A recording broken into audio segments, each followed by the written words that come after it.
Good morning, everybody. Welcome back to the installment of Scott Selections here for Wednesday, May 5th. Before we get into today's play of the day, quick recap of what happened yesterday. We ended up picking up a loss with the Nets and Bucks under 241.5 at minus 110 on Fox Bet.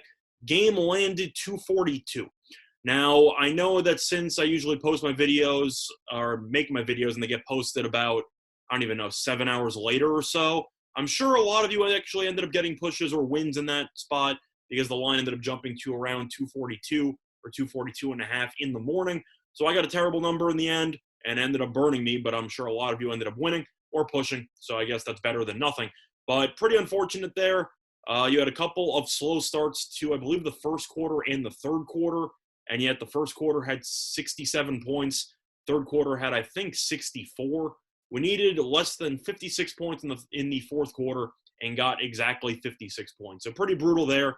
But it happens. Look for a bounce-back winner here on Wednesday. And for the play of the day, we're going to be looking at the NBA once again. It's going to be in a matchup between the Portland Trail Blazers and the Cleveland Cavaliers. And the play of the day is going to be on the Trail Blazers, minus 11 and minus 110 on DraftKings.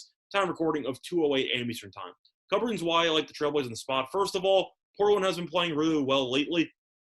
Despite losing to the Hawks in its last game, the Trail Blazers are 4-1 straight up and 4-1 ATS in their last 5 games. Meanwhile, Cleveland is brutal, and they have been playing even worse lately. The Cavaliers are 0-7 straight up and 0-7 ATS in their last 7 games. Plus, Cleveland has lost 4 of their last 5 games by at least 16 points. They're not only losing, they're getting killed in some of these games. And against a playoff-quality opponent, I think this game should be pretty ugly for the home team in the spot. Plus, Cleveland did play yesterday, definitely responsible for the worst beat of the day, maybe even of the NBA season. The Cavaliers were plus 12.5 yesterday against Phoenix, ended up going to overtime and lost by 16. They got outscored 20-4 in overtime. And although that really has nothing to do with what we're talking about from the actual fact of them covering or not, that does matter because that means that a lot of players on Cleveland played a lot of minutes and now they're playing a back-to-back. And I am curious, since Cleveland has nothing to play for, if they're going to be resting a decent amount of players in this spot. You look at the team already, and Garland was already injured, averaging 17.7 points per game and 6.2 assists per game. He has not played the last 2 games and has not practiced all week due to an ankle injury. He did not play last night. Meanwhile, you have Colin Sexton, who has been very solid this season, but he has been injured for a decent amount of it. He has not played a back-to-back since March 23rd, and he also played 39 minutes last night, so his status in this one is up in the air. But you look at all the minutes that were played.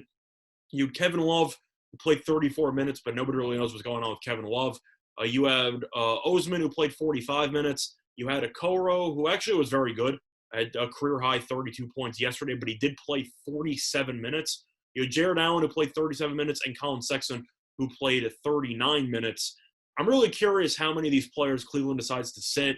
It's really a terrible spot for them. I know they're going to be at home for both those games, but still, you played Phoenix and you had to play all your starters at least 34 minutes.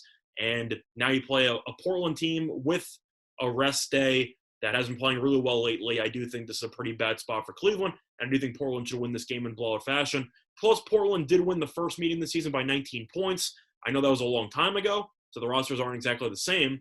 But Portland definitely showed that it has the offensive capability in its last couple of games to put up a bunch of points, and Cleveland has one of the worst offenses in the league. And on a back-to-back, you can argue that this team should be pretty exhausted following the overtime and should run out of gas in the second half if they show up at all. So the play that I once again here for Wednesday, May 5th, is going to be on the Trailblazers, minus 11 and minus 110 on DraftKings. Bye, everyone.